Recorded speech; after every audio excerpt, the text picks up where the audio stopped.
Hallo, ich bin Lena. Ich bin 18 Jahre alt. Ich komme aus Amerika und wohne jetzt in Deutschland. Ich wohne in Berlin. Berlin ist eine große Stadt. Es gibt viele Leute und viele Autos. Ich wohne in einem kleinen Apartment. Mein Apartment ist gemütlich. Ich habe ein Bett, einen Tisch und einen Stuhl. Ich gehe zur Sprachschule. Die Sprachschule ist in der Nähe.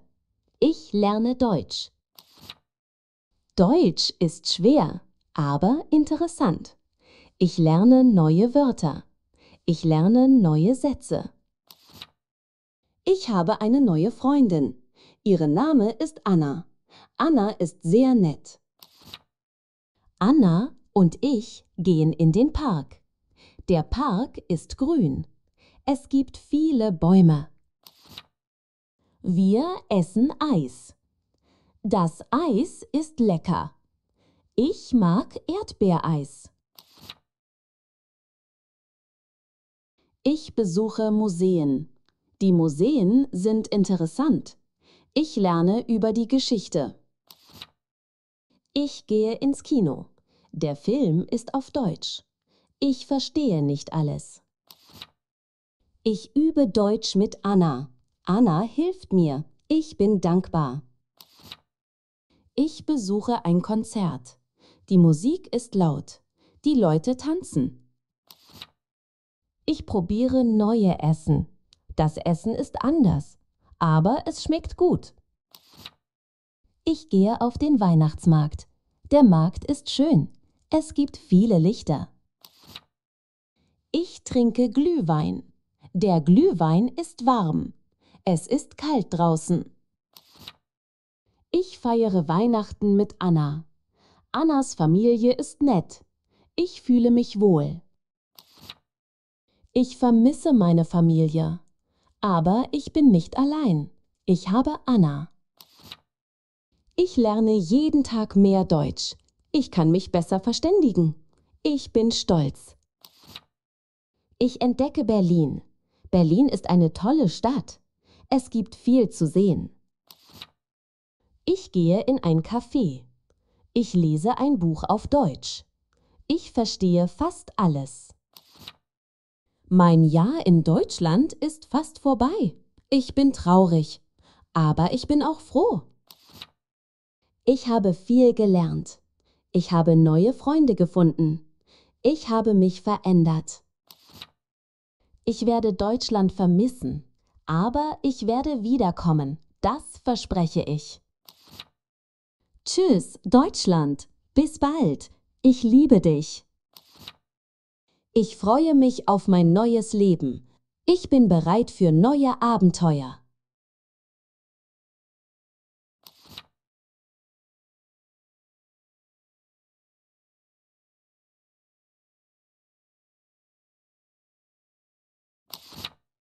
Nico stürzte in die Schule, bereit für einen lustigen Lerntag.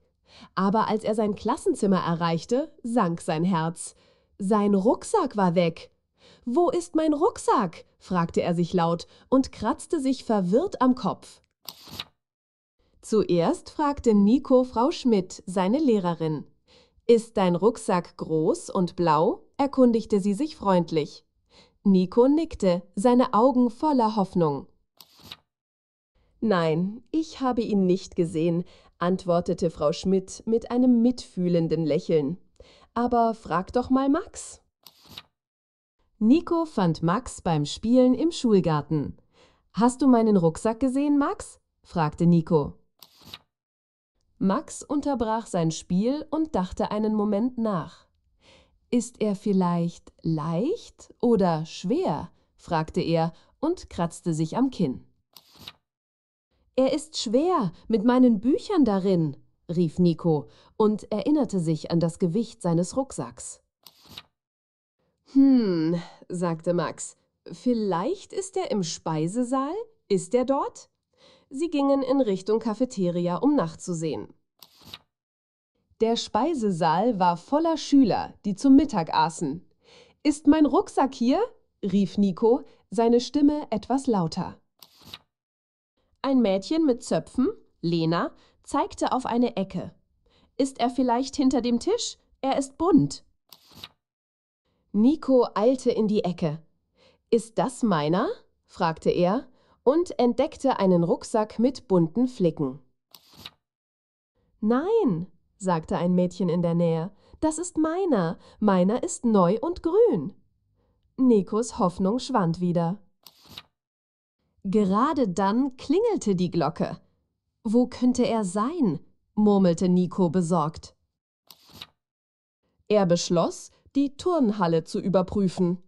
»Ist er vielleicht dort, groß und blau?«, hoffte er. Die Turnhalle war voller prellender Basketbälle. »Ist mein Rucksack hier?«, fragte Nico eine Gruppe von Kindern. »Nein, wir haben keinen Rucksack gesehen«, antworteten sie und dribbelten mit ihren Basketbällen. »Aber frag mal Tim.« Nico fand Tim in der Nähe der Kletterwand. »Hast du meinen Rucksack gesehen? Er ist wichtig.« »Wichtig?«, fragte Tim und blickte von der Wand herunter. »Ist er neu oder alt?« »Er ist alt, aber sehr bequem«, antwortete Nico und dachte an seinen Lieblingsrucksack. »Ich habe ihn nicht gesehen«, sagte Tim achselzuckend. »Versuch mal im Lehrerzimmer.« Nico stapfte in Richtung Lehrerzimmer und fühlte sich etwas besiegt. »Wo soll ich noch suchen?« Er lugte ins Lehrerzimmer. »Ist irgendjemand hier?«, fragte er leise. Frau Schmidt blickte überrascht auf. »Nico, was suchst du denn?« »Meinen Rucksack«, rief Nico. »Er ist groß und blau und... Warte!« Er entdeckte ihn hinter einem Stuhl. »Da ist er, mein Rucksack!« Nico schnappte sich seinen Rucksack und Erleichterung überflutete sein Gesicht. »Danke, Frau Schmidt!« Nico lernte, dass das Stellen von Fragen und das Beschreiben von Dingen helfen kann, das zu finden, was man verloren hat. Und manchmal ist es genau dort, wo man es am wenigsten erwartet.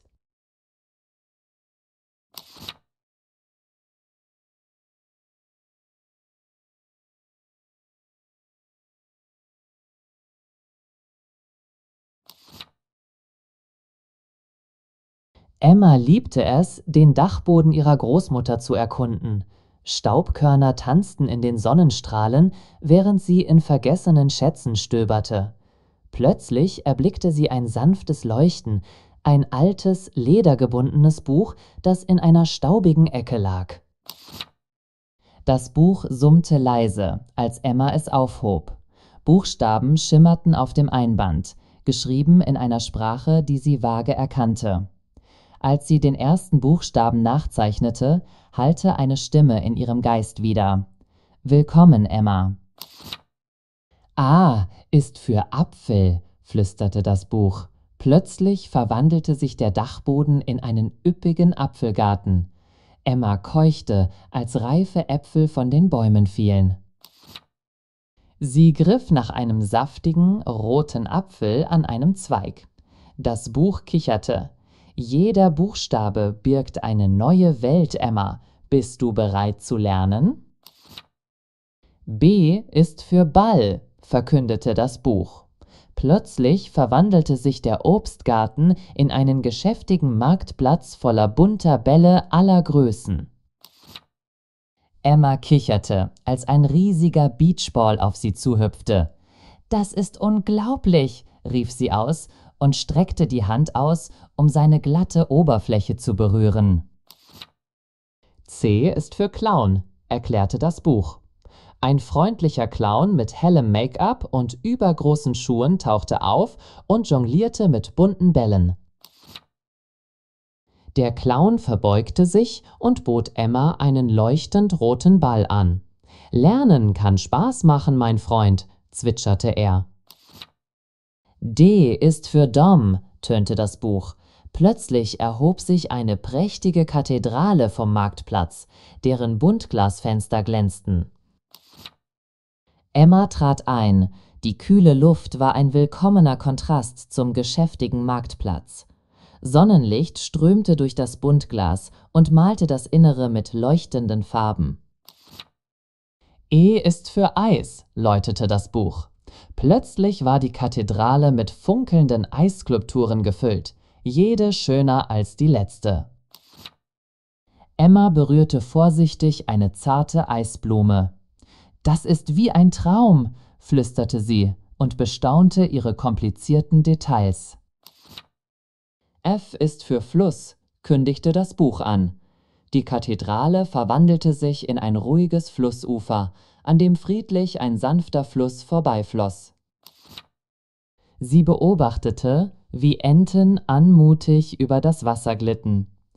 Alles ist so anders und doch so verbunden, sinnierte Emma. G ist für Garten, flüsterte das Buch. Im Handumdrehen verwandelte sich das Flussufer in einen wunderschönen, blühenden Garten. Schmetterlinge flatterten um sie herum, als sie durch den Garten schlenderte und die leuchtenden Farben und süßen Düfte bewunderte. »Es ist so lebendig«, rief sie. H ist für Haus, sagte das Buch leise. Am Rande des Gartens erschien ein uriges, charmantes Häuschen. Sie näherte sich dem Haus, angezogen von der Wärme, die aus seinen Fenstern strahlte.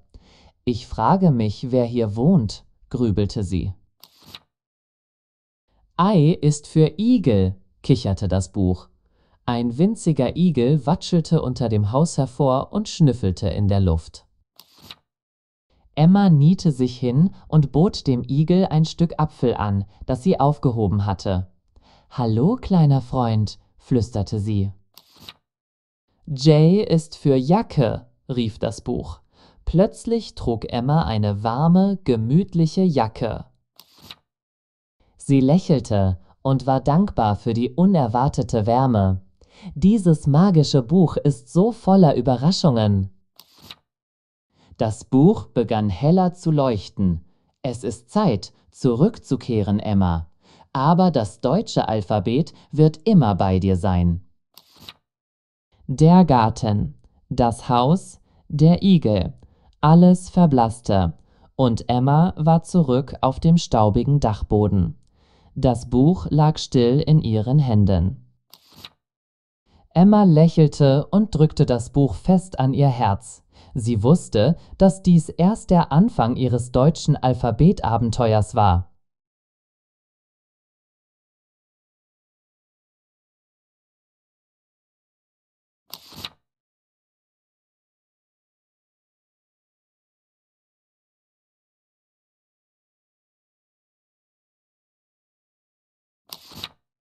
Luca umklammerte seinen neuen Rucksack. Sein Herz hämmerte wie ein Schlagzeugsolo. Heute war sein erster Tag in der deutschen Schule und alles fühlte sich so neu und ungewohnt an. Er holte tief Luft und trat ein. Die Geräusche einer neuen Sprache wirbelten um ihn herum. Es war aufregend und ein wenig beängstigend. Ein freundliches Mädchen mit geflochtenen blonden Haaren bemerkte Lukas zögerliches Gesicht und lächelte ihn warm an. »Hallo, wie geht es dir?« fragte sie. Lukas Augen weiteten sich. Er verstand die Worte nicht, aber ihr freundliches Lächeln ließ ihn sich etwas besser fühlen.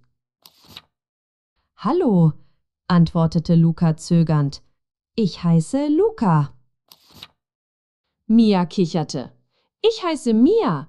Komm, Frau Schmidt wird dir helfen.« Sie führte ihn in ein Klassenzimmer voller bunter Poster und dem Geräusch von lernenden Kindern. Eine freundliche Frau mit kastanienbraunem Haar lächelte sie an. »Guten Tag, du musst Luca sein.« Luca nickte, sich etwas wohler fühlend. »Ja, Frau...« Er verstummte, unsicher über ihren Namen. »Frau Schmidt«, beendete sie mit einem Lächeln. »Willkommen im Deutschunterricht.« Frau Schmidt zeigte auf ein buntes Schaubild. »Lasst uns lernen, wie man sich richtig begrüßt.« Guten Morgen bedeutet Good Morning, erklärte sie, ihre Stimme sanft und klar.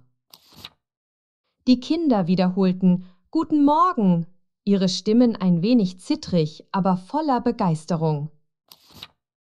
Luca gab sein Bestes. Sein Guten Magen klang ein wenig unsicher, aber dennoch voller Anstrengung. Und Guten Tag bedeutet Good Day, fuhr Frau Schmidt fort und zeigte auf die nächste Phrase auf dem Schaubild. Dieses Mal fühlte sich Luca etwas mutiger und sagte Guten Tag mit einem Lächeln. Sehr gut, rief Frau Schmidt aus. Sehr gut, Luca. Als nächstes lernten sie, wie man ihren Namen sagt. Ich heiße Luca, sagte Luca, sich mit jedem Wort etwas sicherer fühlend. Die Klasse übte, ihren Namen zu sagen. Der Raum füllte sich mit den Geräuschen neuer Vorstellungen. Am Ende des Tages hatte Luca so viel gelernt und einen neuen Freund gefunden. Als er mit Mia nach Hause ging, war er stolz auf sich, etwas Neues ausprobiert zu haben. Er konnte es kaum erwarten, wieder in den Deutschunterricht zu gehen und noch mehr zu lernen. Luca wusste, dass neue Dinge zwar beängstigend sein können, aber auch wunderbar sein können. Und mit ein wenig Hilfe von einem Freund war alles möglich.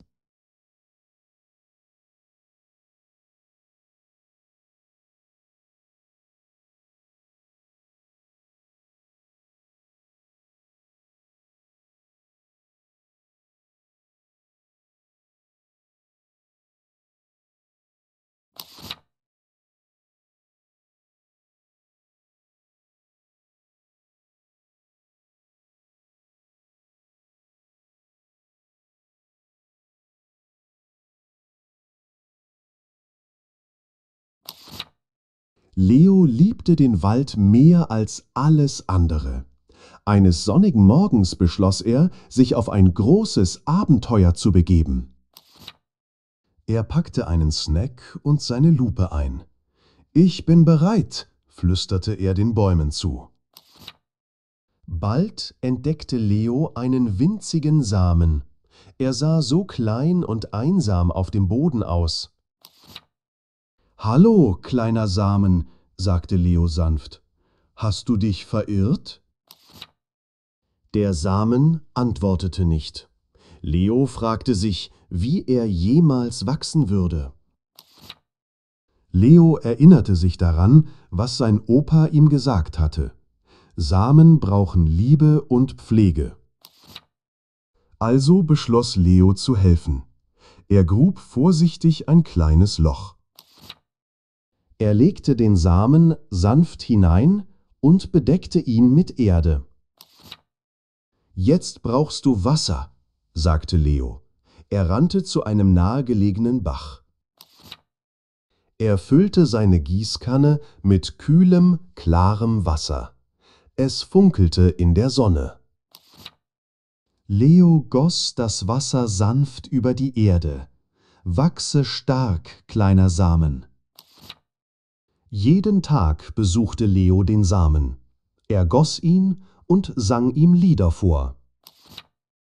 Er wartete geduldig, aber nichts geschah. Leo wurde traurig. »Vielleicht wird er nicht wachsen«, seufzte er. »Vielleicht helfe ich gar nicht.« Eines Tages landete eine weise alte Eule in der Nähe. »Was ist los, Kleiner?«, krächzte sie. Leo erzählte der Eule von dem Samen und wie er versuchte, ihm beim Wachsen zu helfen. Die Eule blinzelte langsam. »Manchmal, Kleiner, braucht das Wachsen Zeit.« »Auch mit Liebe und Pflege?«, fragte Leo mit leiser Stimme. »Ja«, krächzte die Eule sanft, »die Natur hat ihren eigenen Rhythmus.« Leo dachte über das nach, was die Eule gesagt hatte. Er beschloss, sich weiterhin um den Samen zu kümmern. Tage wurden zu Wochen. Dann, eines Morgens, sah Leo etwas Erstaunliches. Ein winziger grüner Spross. Er streckte sich der Sonne entgegen. Leo klatschte freudig in die Hände. »Du hast es geschafft«, jubelte er. Er lernte, dass selbst der kleinste Samen mit Geduld und Liebe wachsen kann. Und Leo wusste, dass er sich immer um den Wald und all seine kleinen Samen kümmern würde.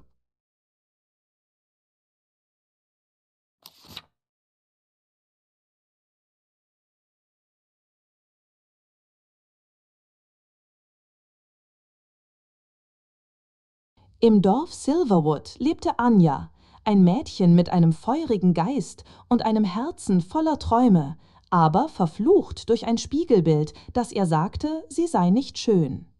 Jeden Morgen flüsterte der Spiegel Zweifel, und Anjas Geist verdunkelte sich. Aber der Wald barg Geheimnisse, und eine Reise wartete, die ihr die Wahrheit über Schönheit lehren würde. Anja verbrachte ihre Tage versteckt und skizzierte fantastische Kreaturen und malte lebendige Landschaften. Sie goss ihre Seele in ihre Kunst und schuf Welten, in denen Schönheit durch Freundlichkeit und Mut definiert wurde, nicht durch perfekte Züge.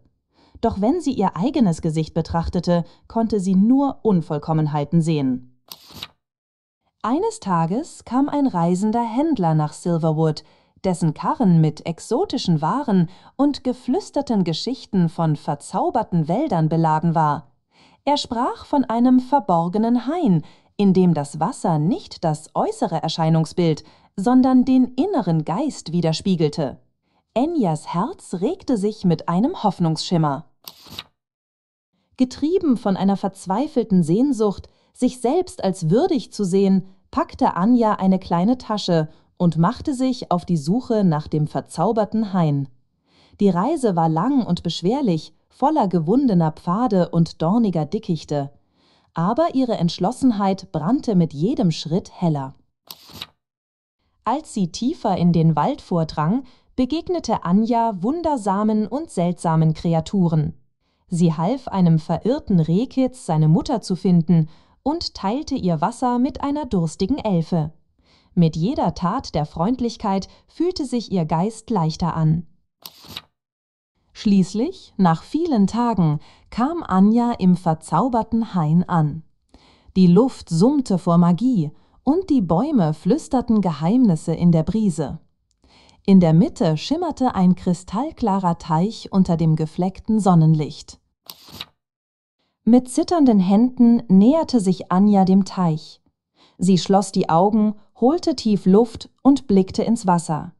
Sie erwartete, das gleiche fehlerhafte Spiegelbild zu sehen, die gleichen Unvollkommenheiten, die sie schon immer kannte. Aber was sie sah, war nicht das, was sie erwartet hatte. Anstelle von Fehlern sah sie Freundlichkeit aus ihren Augen strahlen, Mut in ihr Gesicht geätzt und den unerschütterlichen Geist, der sie durch den Wald geführt hatte.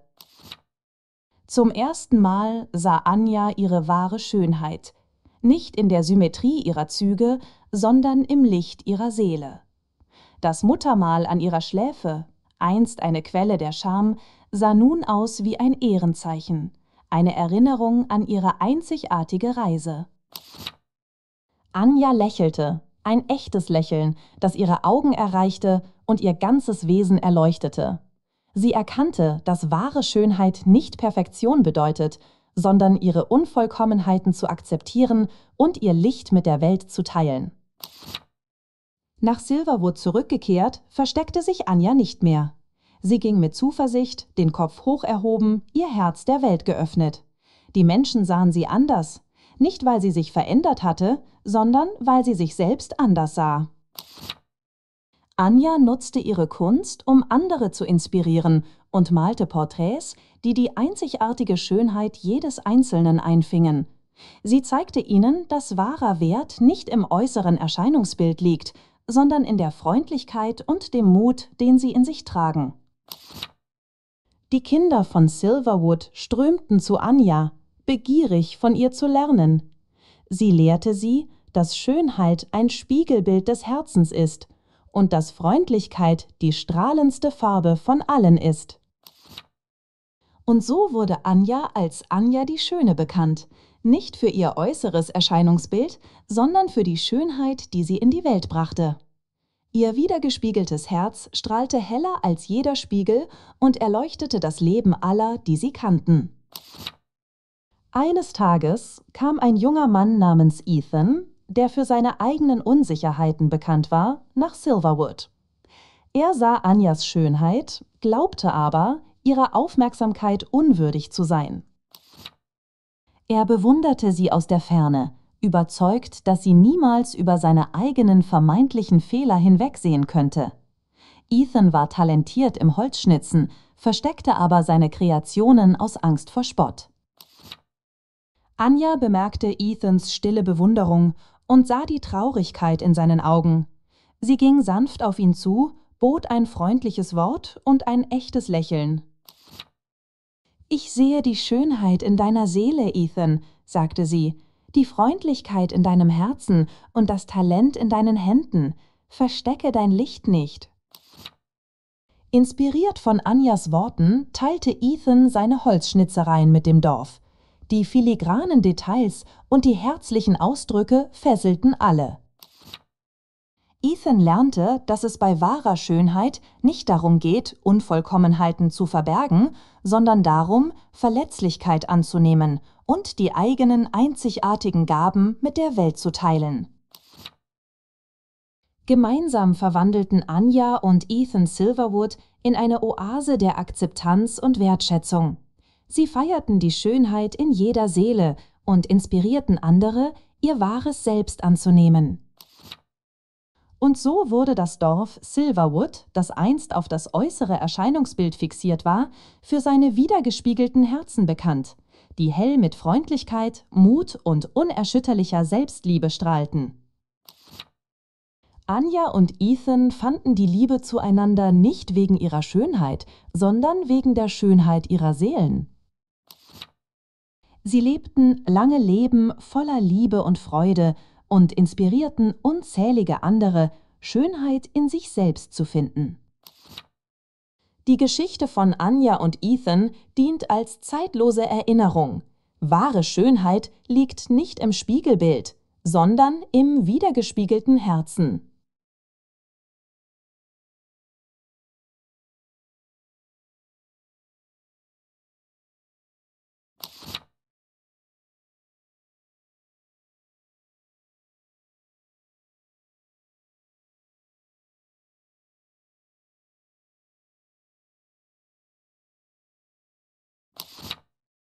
Lia stürzte aufgeregt in die Schulkantine.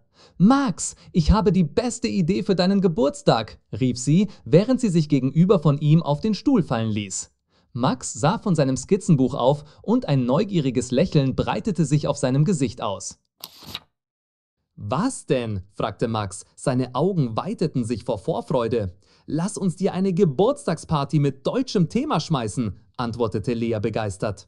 Max' Augenbrauen schossen überrascht in die Höhe, aber schnell folgte ein Lächeln. »Eine deutsche Party? Das klingt interessant. Aber wie fangen wir überhaupt an?«, fragte sich Max laut. »Kein Problem, wir lernen alle deutschen Geburtstagsphrasen und basteln sogar traditionelle Dekorationen«, verkündete Lea selbstbewusst. »Zuerst«, sagte Lea und zog ihr Notizbuch hervor, »müssen wir lernen, wie man Happy Birthday auf Deutsch sagt. Es heißt, alles Gute zum Geburtstag.« Max wiederholte die Phrase langsam. Alles Gute zum Geburtstag. »Perfekt«, jubelte Lea. »Jetzt müssen wir Einladungen verschicken. Lass uns die Party für Samstag planen«, sagte sie und umkreiste das Wort in ihrem Kalender. Max nickte. »Samstag, das ist Samstag, richtig?« »Genau«, rief Lea. »Und wir müssen allen sagen, du bist herzlich eingeladen.« Max übte die Phrase: Du bist herzlich eingeladen. Während sie an den Einladungen arbeiteten, brachte Lea Max die Wochentage bei. Montag, Dienstag, Mittwoch begann sie und Max wiederholte nach ihr. Donnerstag, Freitag, Samstag, Sonntag. Die Woche verging wie im Flug und bald war es Freitag. Morgen ist der große Tag, rief Lea und überprüfte die Liste der Vorräte. Hast du alles? Fragte sie Max. Hast du alles? Ja, ich habe alles, antwortete Max grinsend. Ich freue mich darauf, fügte er hinzu. Ich freue mich darauf. Lea lächelte zurück. Ich auch. Es wird fantastisch. Samstag kam, hell und sonnig. Lea und Max schmückten den Partyraum mit deutschen Flaggen und blau-weißen Luftschlangen. Es sieht toll aus, rief Lea. Es sieht toll aus. Bald trafen Freunde ein. Als jeder Gast eintrat, begrüßte Lea sie herzlich mit Willkommen. Max, der sich etwas nervös fühlte, stand an ihrer Seite. Als die Party in vollem Gange war, begannen alle, Spiele zu spielen. Lasst uns spielen, verkündete Lea, und die Spiele begannen mit Lachen und Jubel. Der Duft von Apfelstrudel erfüllte die Luft. »Wer möchte Apfelstrudel?« fragte Lea und hielt einen Teller mit dem köstlichen Gebäck hoch. »Ich«, riefen alle, begierig darauf, die traditionelle deutsche Leckerei zu probieren. Max lächelte, genoss die Party und die neuen Phrasen, die er lernte. Dann war es Zeit für den Kuchen. Lea zündete die Kerzen an und führte alle beim Singen von »Zum Geburtstag viel Glück« an. Max wurde rot, als seine Freunde ihm ein Ständchen brachten. »Wünsch dir was«, sagte Lea und forderte Max auf, sich etwas zu wünschen, bevor er die Kerzen ausblies. Max schloss die Augen und äußerte einen stillen Wunsch. Mit einem tiefen Atemzug blies er alle Kerzen aus. Alle jubelten, herzlichen Glückwunsch und gratulierten Max zu seinem Geburtstag. Als Max seine Geschenke auspackte, sah Lea stolz zu. »Ich hoffe, du magst es«, sagte sie und überreichte ihm ihr Geschenk. »Ich hoffe, es gefällt dir.« Max packte das Geschenk aus und entdeckte ein wunderschönes deutsches Skizzenbuch. »Das ist wunderbar«, rief er, »das ist wunderbar!« Als die Party zu Ende ging, dankte Max Lea. »Vielen Dank für alles«, sagte er. »Vielen Dank für alles.« »Gern geschehen«, antwortete Lea. »Gern geschehen. Ich bin froh, dass dir die Party gefallen hat.« Sie lächelten sich an und teilten einen Moment der Freundschaft und Leistung. Als der letzte Gast gegangen war, begannen Lea und Max mit dem Aufräumen. »Aufräumen ist angesagt«, verkündete Lea. »Aufräumen ist angesagt.« Gemeinsam räumten sie schnell den Raum auf.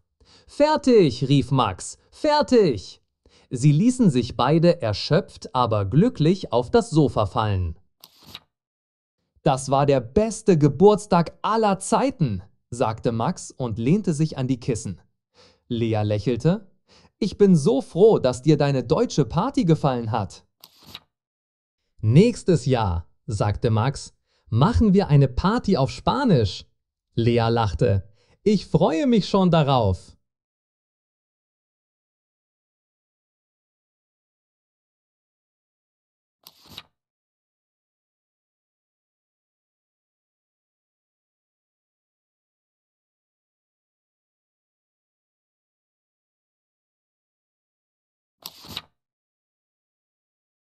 Ben liebte es zu zeichnen. Heute packte er seine Lieblingsbuntstifte und sein Skizzenbuch ein, bereit für ein künstlerisches Abenteuer. Oh nein, Ben stolperte und seine Buntstifte flogen überall hin. »Meine Buntstifte«, rief er aus und bemerkte, dass er sie verloren hatte. Ein roter Buntstift, rot, rollte zu einem Obststand. Ein Apfel leuchtete daneben. Der blaue Buntstift, blau, sauste zu einem Brunnen. Das Wasser funkelte in der Sonne. Ein gelber Buntstift, gelb, hüpfte zu einer Bäckerei. Eine Brezel lag auf der Theke. Der grüne Buntstift, grün, rollte unter einen Baum. Blätter raschelten leise. Ein orangefarbener Buntstift, orange, hielt an einer Straßenlaterne an. Das Licht flackerte warm. Der lila Buntstift, lila, versteckte sich in der Nähe eines Blumenladens. Veilchen füllten das Fenster. Ein rosafarbener Buntstift, rosa, lag in der Nähe eines kleinen Mädchens. Sie hielt eine Puppe in der Hand. Der braune Buntstift, braun, kuschelte sich an einen Hund. Der Schwanz des Hundes wedelte fröhlich. Ein schwarzer Buntstift, schwarz, lag neben einer Tafel. Wörter standen darauf geschrieben. Der weiße Buntstift, weiß, verschmolz mit einer Wolke. Eine Wolke zog vorbei. Ben sammelte seine Buntstifte einen nach dem anderen ein. »Danke«, sagte er zu der bunten Welt. Zurück in seinem Skizzenbuch zeichnete Ben den Apfel in Rot. Er skizzierte den Brunnen, Wasser, in Blau. Dann die Brezel in Gelb. Die Blätter in Grün füllten seine Seite. Das Licht schien orange auf seine Kunst. Die Veilchen blühten lila auf dem Papier. Die Puppe war rosa und süß. Der Hund wurde braun und glücklich. Die Wörter waren schwarz auf der Tafel.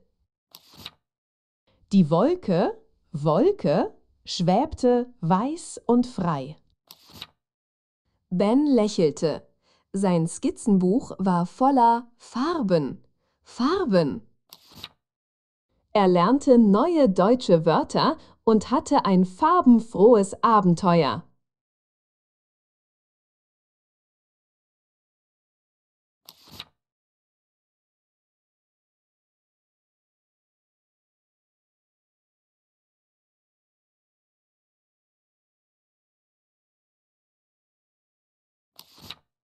Anna betrat den deutschen Markt, ein Wirbelwind aus Düften und Geräuschen.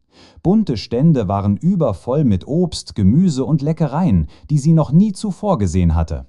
Sie umklammerte ihr Skizzenbuch, bereit, jede neue Entdeckung festzuhalten.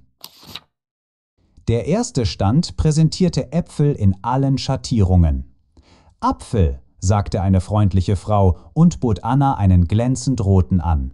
»Rot wie die Liebe.« Als nächstes fand sie einen Berg von Karotten.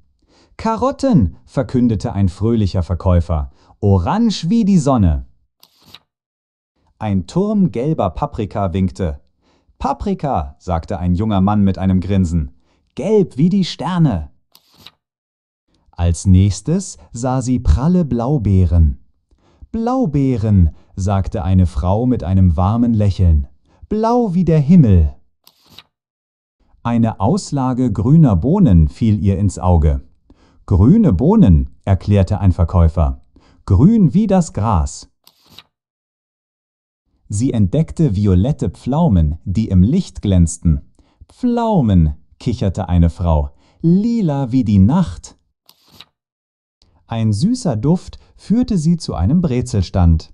»Brezel«, lächelte der Bäcker, braun wie die Erde. Sie zählte 5 rote Äpfel.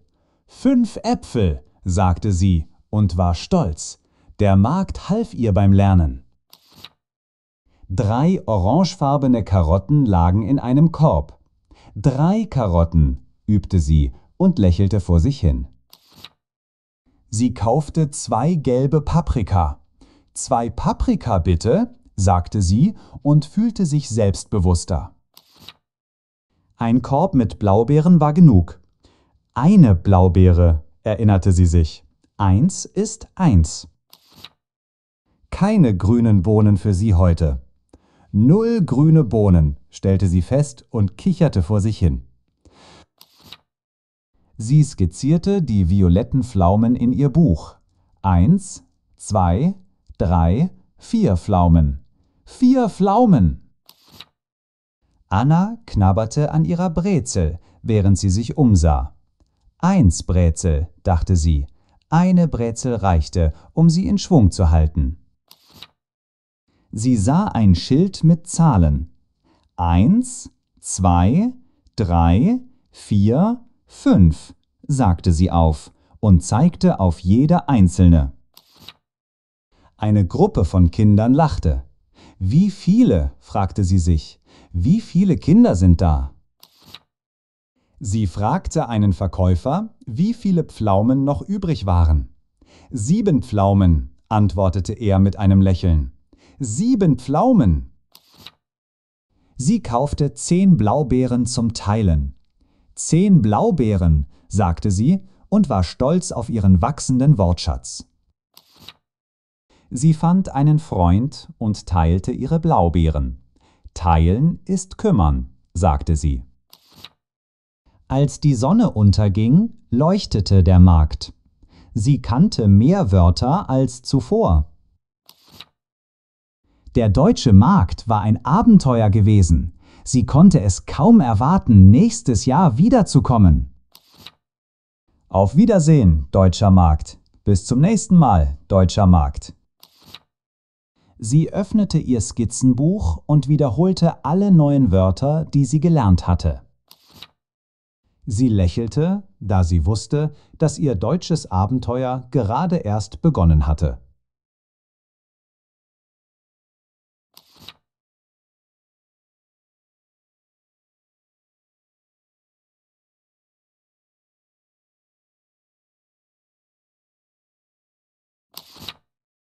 Max trat im Park gegen einen Fußball, als er ein seltsames Geräusch hörte. »Hallo, kann mich jemand verstehen?« Er drehte sich um zu sehen, woher das seltsame Geräusch kam. Die Stimme kam von einem Hund. Ein struppiger Terrier-Mischling saß da, wedelte mit dem Schwanz und blickte mit flehenden Augen zu Max auf. »Wer bist du?« fragte der Hund und neigte den Kopf. Max war fassungslos. Ein sprechender Hund? Und er sprach Deutsch. »Ich verstehe dich nicht«, gab Max zu und kratzte sich verwirrt am Kopf. Bello seufzte. »Schade, ich brauche Hilfe.« Max, neugierig geworden, holte sein Notizbuch heraus. Vielleicht konnte er das herausfinden. »Okay«, sagte Max, »fangen wir mit den Grundlagen an. Dog. Was heißt Dog auf Deutsch?« Bello wurde hellhörig. »Hund«, bellte er aufgeregt. Max schrieb »Hund« auf und zeigte auf Bello. »Du bist ein Hund«, rief er aus. Bello wedelte heftig mit dem Schwanz. »Ja, ja, ein Hund!« »Okay, was ist mit Cat?«, fragte Max. Bello rümpfte die Nase. »Katze«, sagte er mit einer leichten Grimasse. Max kicherte und schrieb »Katze« auf. »Du magst keine Katzen, oder?« Bello spottete. »Nein, Katzen sind doof!« Sie machten so weiter und lernten Tiernamen. Vogel, Fisch, Pferd. Max füllte sein Notizbuch schnell. Als nächstes versuchte Max einfache Befehle. »Sitz«, befahl er. Bello sah ihn ratlos an. Was? Max konsultierte sein Notizbuch. »Ah, Sitz ist Sitzen«, rief er aus. Er versuchte es erneut. »Sitzen, Bello, sitzen!« Dieses Mal verstand Bello. Er setzte sich prompt hin und wedelte mit dem Schwanz. »Gut gemacht«, lobte Max. Sie übten Platz, komm und gib laut. Bello war ein schneller Lerner, besonders wenn Leckerlis im Spiel waren. »Gib laut, Bello«, befahl Max. Bello bellte laut, »Wuff, ich bin ein sprechender Hund!« Die Leute blieben stehen und starrten. Ein sprechender Hund? Es war unglaublich. Max lächelte nur und war stolz auf seinen neuen Freund. Eines Tages wirkte Bello besorgt. »Ich habe mein Zuhause verloren«, gestand er traurig. Max empfand einen Stich des Mitgefühls. »Du hast dein Zuhause verloren? Wir werden es finden, Bello. Zusammen!« Sie begannen ihre Suche und fragten jeden, den sie trafen, »Haben Sie einen Hund gesehen?« Viele Leute waren überrascht, einen Hund Deutsch sprechen zu hören, aber sie versuchten zu helfen. Schließlich rief eine alte Frau, »Der Hund, er gehört Frau Schmidt!« »Frau Schmidt?« fragte Max. »Wo wohnt sie?« Die Frau zeigte die Straße hinunter. »Dort, das grüne Haus.« Max und Bello rasten die Straße zum grünen Haus hinunter. Bello bellte aufgeregt. »Ich bin zu Hause!« Eine Frau öffnete die Tür. Ihr Gesicht leuchtete auf, als sie Bello sah. »Bello, du bist wieder da!« Frau Schmidt umarmte Bello fest. »Danke, Max, vielen Dank!« Max lächelte und freute sich, geholfen zu haben. Von diesem Tag an besuchte Max Bello oft, übte sein Deutsch und lernte neue Dinge. Ihre Freundschaft wurde jeden Tag stärker.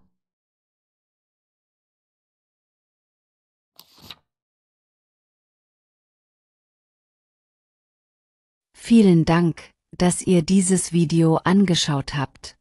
Ich hoffe, ihr habt etwas Neues gelernt. Wie Nikola Tesla und Albert Einstein, die immer neugierig waren, sollt auch ihr neugierig bleiben. Bitte schreibt einen Kommentar, wenn ihr Fragen habt. Teilt das Video und abonniert unseren Kanal. Bis zum nächsten Video. Auf Wiedersehen.